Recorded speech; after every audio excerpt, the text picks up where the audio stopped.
নমস্কাৰ এই মুহূৰ্তত আহি পৰিছে ৰাতিপুৱাৰ কেইবাটাও বিগ ব্ৰেকিং নিউজ। আজি হৈছে 23 আগষ্ট, হাতত মাত্ৰ 4 দিন। অৰুণোদয় হিতাধিকাৰীৰ পৰা বৃদ্ধ পেঞ্চনৰ হিতাধিকাৰীলৈ ডাঙৰ খবৰ। সকলোৰে বেংক একাউণ্টত টকা সোমাব। যিসকল হিতাধিকাৰী এতিয়ালৈকে চৰকাৰী কৰৰ বাবে জিঅ' টেকিং কৰিব পৰা নাই, নতুনকৈ চৰকাৰী কৰৰ বাবে কৰিব পাৰিব জিঅ' টেকিং। কেনেকৈ চৰকাৰী কৰৰ বাবে জিঅ' টেকিং কৰিব আপুনি? আত্মীয়গত প্ৰতিজন মহিলাৰ বাবে ভাল খবৰ। নতুন তালিকা প্ৰস্তুত হৈছে। তালিকাত নাম থাকিলে আপুনি 25,000 টকা লাভ কৰিব আপোনালোকৰ বেংক একাউণ্টত। আপোনাৰ ৰেচন কাৰ্ড আছে নেকি? ৰেচন কাৰ্ড নাথাকিলে নতুনকৈ ৰেচন কাৰ্ডৰ বাবে কৰিব পাৰিব আবেদন। কোটি কোটি কৃষকৰ একাউণ্টত 1 লাখ কোটি টকা সোমাই দিব মুখ্যমন্ত্ৰী ডক্টৰ হিমন্ত বিশ্ব শৰ্মাই। লগতে কেইবাটাও ৰাজনৈতিক খবৰৰ লগতে অৰাজনৈতিক খবৰ যুগুত কৰা হৈছে আজিৰ দিনটোত। গোটেই অসম তথা ভাৰতৰ বিভিন্ন প্ৰান্তৰ পৰা যুগুত হৈছে কেইবাটাও ডাঙৰ খবৰ। এনেবোৰ খবৰ নিতৌ পাই থাকিবলৈ চেনেলটি ছাবস্ক্ৰাইব কৰি ভিডিঅ'ত এটা লাইক কৰিবলৈ নাপাহৰিব। আজিৰ আমাৰ প্ৰথম সবাই গুৰুত্বপূৰ্ণ খবৰ হৈছে অসমবাসীৰ বাবে এটা ডাঙৰ খবৰ। হাতত মাত্ৰ 4 দিন। অৰুণোদয় হিতাধিকাৰীৰ পৰা বৃদ্ধ পেঞ্চনৰ হিতাধিকাৰীলৈ ডাঙৰ খবৰ আহি পৰিছে। 10 তাৰিখে লাখ লাখ লোকে লাভ কৰিব চৰকাৰী ধন। প্ৰতিগৰাকী হিতাধিকাৰীৰ একাউণ্টত জমা হ'ব ধনৰাশি। শীঘ্ৰে কৰি লওক KYC আপডেট। বহুতো হিতাধিকাৰী এতিয়ালৈকে KYC আপডেট কৰা নাই আৰু যাৰ বাবে 15 পৰা 20,000 একাউণ্টত এতিয়ালৈকে অৰুণোদয় আঁচনিৰ টকা চৰকাৰৰ ফালৰ পৰা ৰিলিজ কৰিব পৰা নাই। অৰুণোদয় আঁচনিৰ লাখ লাখ মহিলাৰ একাউণ্টত জমা হ'ব 1250 টকাকৈ। বৃদ্ধ পেঞ্চন আঁচনিত ধন লাভ কৰা হিতাধিকাৰীৰ একাউণ্টত জমা হ'ব ধনৰাশি। এটা নহয় দুটা নহয় 7টাকৈ আঁচনিৰ টকা ৰিলিজ কৰা হ'ব আপোনালোকৰ একাউণ্টত। বিধৱা পেঞ্চন লাভ কৰা হিতাধিকাৰীৰ একাউণ্টত জমা হ'ব ধনৰাশি। দিব্যাংগ আঁচনিৰ ধন লাভ কৰা হিতাধিকাৰীৰ একাউণ্টত একেদিনাই লাভ কৰিব চৰকাৰী ধন। কিন্তু মনত ৰাখিব 10 তাৰিখে ৰেচন লাভ কৰাৰ অন্তিম দিন। 10 তাৰিখৰ আগতে আপুনি সংগ্ৰহ কৰিব লাগিব ৰেচনৰ সামগ্ৰী। ধন লাভৰ পূৰ্বে আপুনি ঠিক কৰি লৈ লওক আপোনাৰ একাউণ্ট। অৰুণোদয় আঁচনিৰ তালিকাত আপোনাৰ নাম অন্তৰ্ভুক্ত হৈ আছে নেকি? তেনে ক্ষেত্ৰত 10 ছেপ্টেম্বৰৰ পূৰ্বে আপোনাৰ একাউণ্টটো আপুনি এক্টিভ কৰি ৰাখি দিয়ক, নহ'লে কিন্তু আপোনাৰ বেংক একাউণ্টত অৰুণোদয় আঁচনিৰ টকা নোসোমাব। বহুতো হিতাধিকাৰী এতিয়ালৈকে একাউণ্টৰ KYC আপডেট কৰা নাই, আধাৰ কাৰ্ডৰ সৈতে বেংক একাউণ্ট লিংক কৰা নাই আৰু বহুতে এতিয়ালৈকে DBT মাধ্যমটো অন কৰা নাই, যাৰ বাবে 15 পৰা 20,000 হিতাধিকাৰীৰ একাউণ্টত 1 আগষ্টত চৰকাৰে অৰুণোদয় আঁচনিৰ টকা সোমাই দিব পৰা নাই। যদি আপুনি এতিয়ালৈকে এইকেইটা কাম কৰা নাই, আপুনি 10 ছেপ্টেম্বৰৰ পূৰ্বে কৰাই লৈ লওক। অৰুণোদয় আঁচনিৰ 1250 টকাৰ লগতে 1,100 টকা আৰু যিসকলে 2,500 টকা পোৱা নাই সেইসকলে হিতাধিকাৰীৰ একাউণ্টৰ টকা সোমাই পৰিব। যিমান পাৰে সকলোকে শ্বেয়াৰ কৰি জনাই দিয়ক যাতে সকলোৱে কৰাই ৰাখিব পাৰে। তাৰ পিছত অসমবাসী ৰাজক জনাইছো আমাৰ পৰৱৰ্তী সবাই গুৰুত্বপূৰ্ণ খবৰ। লগতে এটা ডাঙৰ খবৰ, নতুন হিতাধিকাৰীয়ে কৰিব লাগিব 7 টকাকৈ নতুন কাম। অসমৰ মুখ্যমন্ত্ৰী ডক্টৰ হিমন্ত বিশ্ব শৰ্মাই কৰিলে বৃহৎ ঘোষণা। অৱশেষত লাখ লাখ দৰিদ্ৰ পৰিয়ালৰ বাবে আহি গৈছে ভাল খবৰ। নতুন পদ্ধতিৰে ৰেচন সংগ্ৰহ কৰিবলৈ সাজু হওক আপুনি। 1 ছেপ্টেম্বৰৰ পৰা সম্পূৰ্ণ নতুন নিয়মেৰে সংগ্ৰহ কৰিব লাগিব ৰেচনৰ সামগ্ৰীসমূহ। দৰিদ্ৰ পৰিয়ালৰ বাবে কোনো কাৰণতে আপোচ নকৰে চৰকাৰে। নতুনকৈ কাৰ্ড পোৱা হিতাধিকাৰীও লাভ কৰিব ৰেচনৰ সামগ্ৰী। ৰেচনৰ সামগ্ৰীক লৈ কোনো দোকানীয়ে কৰিব নোৱাৰিব খেলিমেলি। 1 গ্ৰামত দৰিদ্ৰক চাউল কমকৈ দিব নোৱাৰিব ৰেচনৰ দোকানীয়ে। দৰিদ্ৰ পৰিয়ালে এটা অভিযোগ দিলে জেললৈ যাব লাগিব ৰেচনৰ দোকানীয়ে। চাউল কমকৈ দিলে গ্ৰাহকসকল নকৰিব। হয়, এটা ডাঙৰ খবৰ আহি পৰিছে। যদি আপোনাক চাউল কমকৈ দিলে গ্ৰাহকসকলে নল'ব আৰু লগে লগে দিয়ক আপুনি অভিযোগ। মনত ৰাখিব ৰেচনৰ চাউল সংগ্ৰহ কৰাৰ সময়ত দিয়ক আপুনি ফিংগাৰপ্ৰিণ্ট দিহে সংগ্ৰহ কৰিব ৰচিদ। ই-পছ মেচিনৰ দ্বাৰা দিয়া ৰচিদ ল'ব লাগিব প্ৰতিগৰাকী হিতাধিকাৰীয়ে। আপোনাৰ ৰেচন কাৰ্ড আছে নেকি? যদি আপুনি এতিয়ালৈকে KYC কৰা নাই, অতি শীঘ্ৰে KYC কৰাই লৈ ল'ব, অন্যথা ৰেচনৰ সামগ্ৰীৰ পৰা আপুনি হ'ব বঞ্চিত।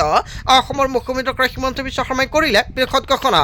তাৰপিছত অসমবাসী ৰাজক জনাইছো আমাৰ পৰৱৰ্তী খুবেই গুৰুত্বপূৰ্ণ খবৰ। লগতে এটা ডাঙৰ খবৰ, পকী ঘৰ নথকা ৰাজ্যৰ লাখ লাখ লোক লৈ ভাল খবৰ আহি পৰিছে। ঘৰত বাহন থাকিলেও লাভ কৰিব চৰকাৰী পকী ঘৰ। কোনে কোনে ঘৰ লাভ কৰিব ইয়াক লৈ যোগ্যতা প্ৰকাশ পাইছে। ঘৰ লাভৰ বাবে হোৱা জিঅ' টেকিঙত আহি গ'ল নতুন নিয়ম। মাহে 15,000 টকা উপাৰ্জন কৰিলেও বঞ্চিত নহয় ঘৰ লাভৰ পৰা। আপুনি চৰকাৰী ঘৰৰ বাবে জিঅ' টেকিং কৰিছে নেকি? তেনে ক্ষেত্ৰত কোনে কোনে চৰকাৰী ঘৰৰ টকা লাভ কৰিব? কাক কাক বঞ্চিত কৰা নহয় চৰকাৰী ঘৰৰ পৰা? অসমত নাথাকিব এটাও কেঁচা ঘৰ।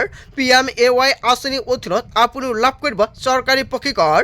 অসমত আৰু 3.76 লাখ পকী ঘৰ অনুমোদন দিছে চৰকাৰে। কেন্দ্ৰীয় মন্ত্ৰী শিৱৰাজ সিং চৌহানে অসমবাসীক দিলে এটা ভাল খবৰ। ঘৰত যদি একাধিক দুচকীয়া বাহন থাকিলেও বঞ্চিত নহ'ব ঘৰ লাভৰ পৰা আপুনি। পকী ঘৰ নথকা ৰাজ্যৰ লাখ লাখ লোক লৈ ভাল খবৰ আহি পৰিছে। তাৰ পিছত অসমবাসী ৰাইজক জনাইছোঁ আমাৰ পৰৱৰ্তী অসমবাসী গুৰুত্বপূৰ্ণ খবৰ লগতে এটা ডাঙৰ খবৰ যিবিলাকে আন্দোলন কৰিছে আন্দোলন প্ৰত্যাহাৰ কৰক যোৰাবাটৰ পথ অৱৰোধ শীঘ্ৰে উঠাই লওক প্ৰতিবাদকাৰীয়ে কেইবাটাও গুৰুত্বপূৰ্ণ সিদ্ধান্ত গ্ৰহণ কৰিছে বৈঠকত কি সিদ্ধান্ত গ্ৰহণ কৰিছে এটা নহয় দুটা নহয় 9টাকৈ বৃহৎ সিদ্ধান্ত গ্ৰহণ কৰিছে মন্ত্ৰী অতুল বৰাই ঘটনাৰ পিছত খবৰ বহিঃপ্ৰকাশ স্বাভাৱিক আশা দিছে মন্ত্ৰী অতুল বৰাই অসম মেঘালয় সীমান্ত যোৰাবাটত স্বাভাৱিক অৱস্থা ঘূৰাই আনক কাৰো লোকচান নোহোৱাকৈ কাম কৰিব লাগে প্ৰতিবাদকাৰীয়ে মেঘালয়ৰ লগত সম্পৰ্ক আমাৰ বহুত পুৰণি আৰু যুগমীয়া সম্প্ৰীতি বুলি আশা দিছে শ্বিলং কাণ্ডক লৈ 4 ঘণ্টাৰ বৈঠকত 9টাকৈ সিদ্ধান্ত গ্ৰহণেৰে অতুল বৰাৰ মন্তব্য KSEৰ 3 বিষয়ববীয়াক মেইনটেনেন্স পাব্লিক অৰ্ডাৰ এক্টৰ অধীনত গ্ৰেপ্তাৰ কৰা হৈছে আৰু 5 দুষ্কৃতিকাৰীক চিনাক্ত কৰা হৈছে 15খন FIR পঞ্জীয়ন কৰা হৈছে 3017খন অসমৰ বাহনক নিৰাপত্তা অনাৰ ব্যৱস্থা ক্ষতি হোৱা বাহনক ক্ষতিপূৰণৰ আশ্বাস দিয়া হৈছে আবদ্ধ হৈ থকা বাহন 48 ঘণ্টাৰ ভিতৰত নিৰাপত্তা দি অসমলৈ প্ৰেৰণৰ ব্যৱস্থা দুটাকৈ হেল্পলাইন নম্বৰ মুকলি কৰা হৈছে 9181014888 আনটো নম্বৰ হৈছে 03612 লগতে 381511 এই দুটা নম্বৰ ছেভ কৰি ৰাখক আপোনাৰ মোবাইল ফোনত সমগ্ৰ গঠনক লৈ 2 ৰাজ্যৰ যৌথ প্ৰতিনিধিৰে SIT গঠন আৰু সমগ্ৰ গঠনক লৈ 2 ৰাজ্যৰ যৌথ প্ৰতিনিধিৰে SIT গঠন আৰু ভৱিষ্যতে এনে গঠন হ'লে SITৰ অধীনত ব্যৱস্থা গ্ৰহণৰ আশ্বাস দিছে স্বাভাৱিক জীৱন ঘূৰাই আনিবলৈ সকলোকে মিলাপ্ৰীতিৰে থকাৰ আহ্বান জনাইছে অসম মেঘালয় সীমান্ত যোৰাবাটত স্বাভাৱিক অৱস্থা ঘূৰাই আনক আৰু কাৰো লোকচান নোহোৱাকৈ কাম কৰিব লাগে প্ৰতিবাদকাৰীয়ে এনেকুৱাকৈ কেইবাটাও বৃহৎ মন্তব্য কৰিছে মন্ত্ৰী অতুল বৰাই হয় আচলতে মন্ত্ৰী অতুল বৰাই যিকেইটা সিদ্ধান্ত গ্ৰহণ কৰিছে জনতাই কি ক'ব যদি জনতাৰ কিবা মন্তব্য কৰিব লগা থাকে আপোনালোকৰ মন্তব্যটো নিশ্চয় কমেণ্ট বক্সত জনাই দিব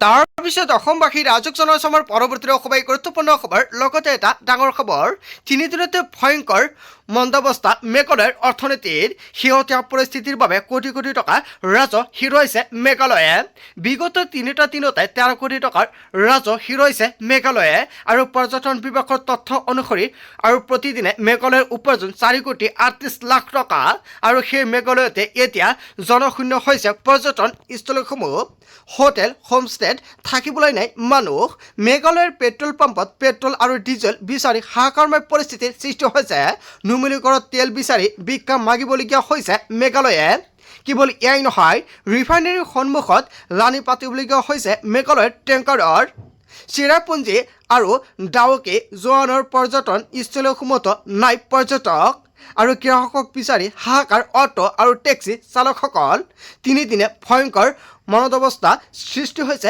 মেঘালয়ৰ অৰ্থনীতিৰ তাৰ পিছত অসমবাসী ৰাইজক জনাইছোঁ আমাৰ পৰৱৰ্তী অসমবাসী গুৰুত্বপূৰ্ণ খবৰ লগতে এটা ডাঙৰ খবৰ মেঘালয় চৰকাৰে অসম চৰকাৰে আলোচনা কৰি লাভ নাই যোৰাবাট বৰ্ণিহাটত প্ৰতিবাদ 24 ঘণ্টাই চলিব চৰকাৰে প্ৰতিটো দাবী মানিলেহে প্ৰতিবাদ শেষ হ'ব কি দাবী জনাইছে চৰকাৰৰ বাবে আৰু চৰকাৰে আলোচনা কৰি নিজে নিজে সিদ্ধান্ত ল'লে নহ'ব বাহনৰ লগত যিসকল আঘাতপ্ৰাপ্ত হৈছে ক্ষতিপূৰণ দিবই লাগিব বাহন ক্ষতিগ্ৰস্ত হোৱা সকলক 2 লাখকৈ টকা দিব লাগিব যিমান দিন বাহনখন গ্ৰেজত থাকিব তাৰ খৰচ দিব লাগিব অসমৰ গাড়ী দেখিলেই হকে বিহকে জৰিমনা বিহা বন্ধ কৰিব লাগিব মেঘালয়ে চৰকাৰৰ আলোচনাৰ পিছতে যোৰাবাটত প্ৰতিবাদ স্থলীৰ হুংকাৰ মেঘালয় চৰকাৰে অসম চৰকাৰে আলোচনা কৰি লাভ নাই এনেকুৱাকৈ কেইবাটাও বৃহৎ মন্তব্য কৰিছে প্ৰতিবাদকাৰীয়ে তাৰ পিছত অসমবাসী ৰাইজক জনাইছোঁ আমাৰ পৰৱৰ্তী অসমবাসী গুৰুত্বপূৰ্ণ খবৰ লগতে এটা ডাঙৰ খবৰ এজনো যাত্ৰী নাই খালী হৈ গৈছে সকলো পৰ্যটক স্থলী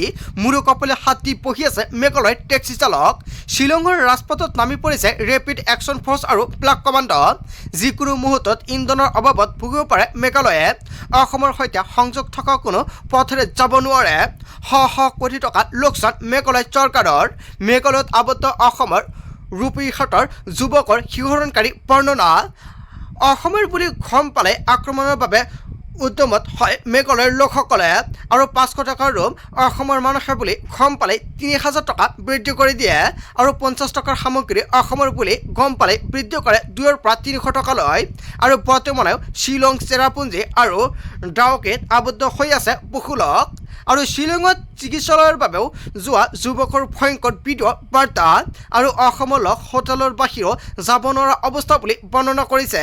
যিকোনো মুহূৰ্তত ইন্ধনৰ অভাৱত ভুগিব পাৰে মেঘালয়ে। হয় অৱশেষত মেঘালয়ত ভয়ংকৰ পৰিমাণে ইন্ধনৰ প্ৰভাৱ দেখা দিছে। তাৰ পিছত অসমবাসী ৰাইজক জনাইছো আমাৰ পৰৱৰ্তী অসমৰ গুৰুত্বপূৰ্ণ খবৰ। লগতে এটা ডাঙৰ খবৰ, পেট্ৰল বিচাৰি মেঘালয়ত হাহাকাৰ। ইন্ধন সৰবৰাহ বন্ধ কৰাৰ লগে লগে আৰম্ভ হৈছে নাটনি। পেট্ৰল পাম্পত দীঘলীয়া শাৰী। নিজৰ বাহনখনত পেট্ৰল ভৰাবলৈ ওলাই আহিল শ লোক। যোৰাপাট বন্ধৰ পাছত প্ৰতিবাদত ব্যাপক প্ৰভাৱ পৰিছে।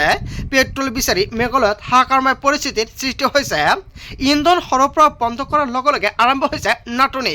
পেট্ৰল পাম্পত দীঘলীয়া শাৰী দেখা গৈছে। হয় এটা ডাঙৰ খবৰ আহি পৰিছে।